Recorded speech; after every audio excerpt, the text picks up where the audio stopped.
Valfrania here, and I'm getting ready to paint this dresser. I'm using Gothic Gray from Retikit. It's a great product. It's the all-in-one Ultra Teak. Very durable, easy to work with, goes on very smoothly.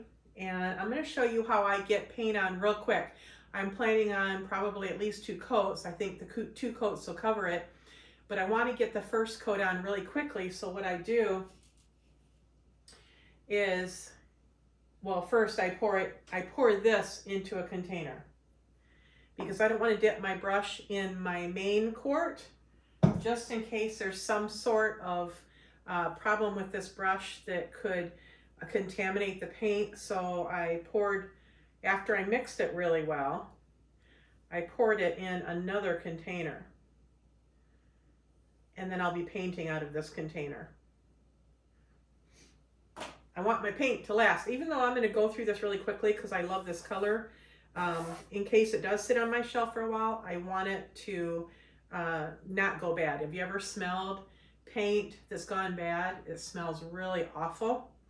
I don't want that to happen to my paint because I love my paint. So basically what I do after I've poured it in my separate container, I just use this round brush. A lot of people use these for wax. I have several of these. One is designated for paint, and all I do is I get it on quickly. Saves me time and effort just to get that first coat on.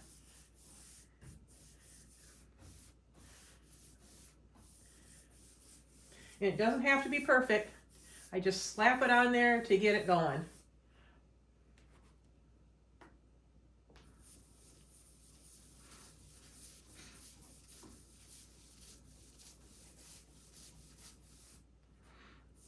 And then after I get it on, I just run the brush over it to smooth it out.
Because this brush is flat, it allows me to get that first coat on quickly and not worry about painting on the sides. It just kind of molds to the trim there as I paint.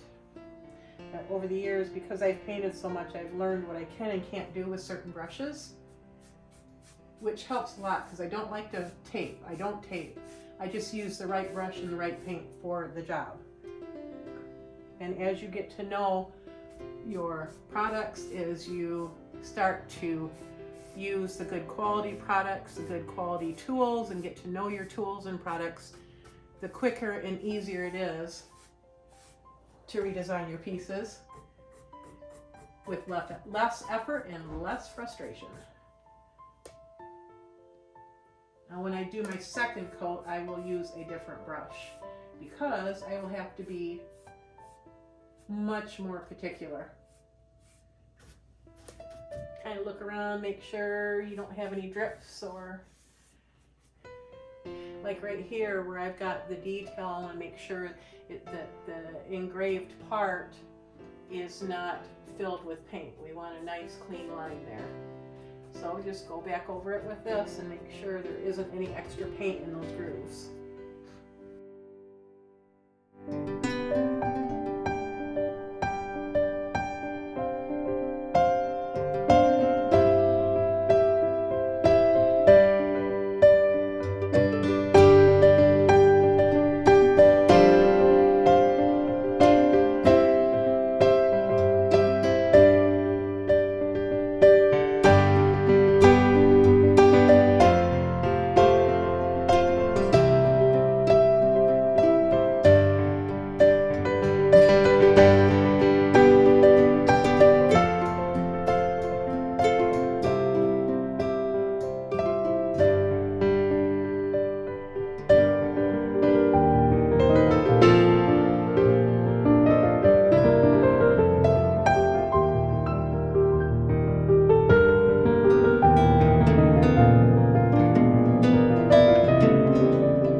another coat on tomorrow. I probably won't be using this brush.